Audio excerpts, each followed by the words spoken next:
Hello everyone, what is up? It is Big Boz, and it's time for another vlog. I'm hoping that on Monday, because this Sunday I'm going to see 10 Cloverfield Lane with some friends of mine, and I'm hoping that I will have either Monday or Tuesday the review of that up. Again, it's going to depend on, how things go. But for now, I'm going to do a little vlog about a topic I've been hearing a lot about lately, and I've been reading a lot about, which is like film in terms of it being more of a visual medium or more of like, a dialogue heavy type of medium. Because I've heard a lot of people saying recently that films have they've forgotten that they're a visual medium. I've been hearing this from all kinds of people, and there've been a lot of shots fired at writers like, just for example, Aaron Sorkin, or even his most recent film with Quentin Tarantino. People saying again that there was too much dialogue in these films, and got to the point where it was more of a play, and that the whole thing, that both of them, like films in general, these two films as an example, it feels like that they're forgetting what they can do in terms of a visual medium. And I was thinking about that. I was debating mostly with myself whether or not I think it really is more important to remember the visual medium, or whether it's more important to have great dialogue. And I've been running it through my head so much lately. Because, I want to be a filmmaker, so this kind of stuff really relates to me. And I've come to a few conclusions. The first thing that I have to say before I even really do get any further with this is that neither way is wrong. I don't think films that have heavy dialogue are bad. I don't think films that rely heavily on the visual aspects are bad. I think both have their merits. I wouldn't even say that one produces better films than the others. And in terms of, for myself, I actually tend to enjoy films that have healthy mixes of both. But at the same time, I can kind of understand where some people are coming from with the whole idea that, there's too much dialogue in some films now. And I think a big part of that heads back to, back in the black and white silent era, when, you couldn't do much in the way of colors, and you couldn't do anything in terms of sound, so film was so heavily rooted in terms of visual. You had to tell your story exclusively through visual images, through pictures, and nothing like sound or color, nothing could really be used. You really were just down to telling a story through black and white images.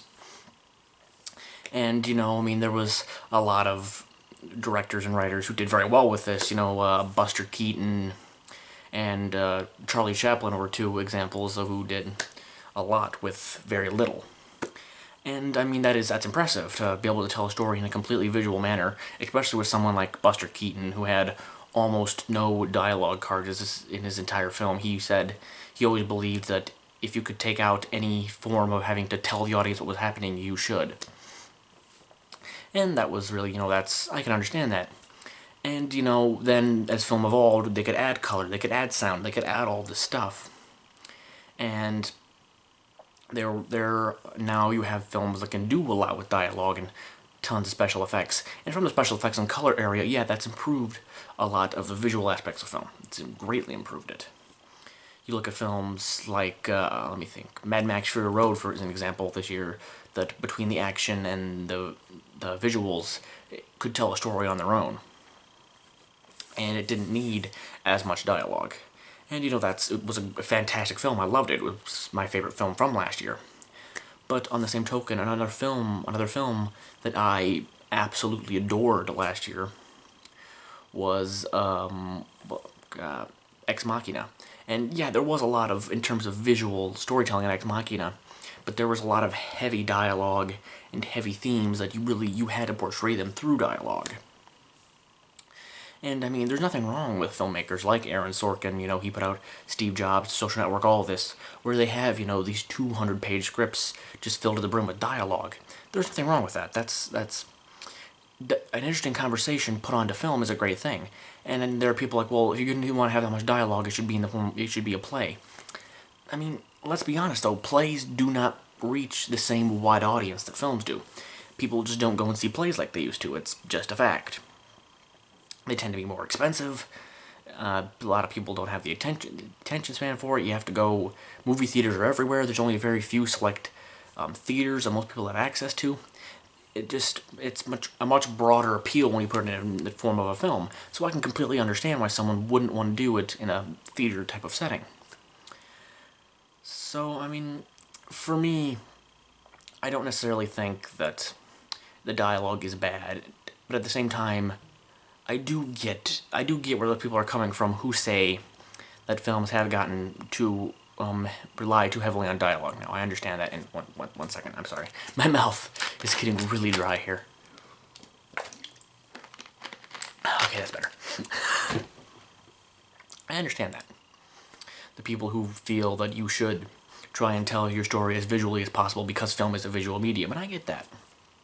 But I think even with something like dialogue, you can do things in film that you can't do in theater.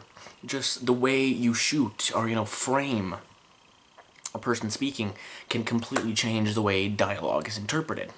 Probably one of my favorite examples of this is in Slingblade.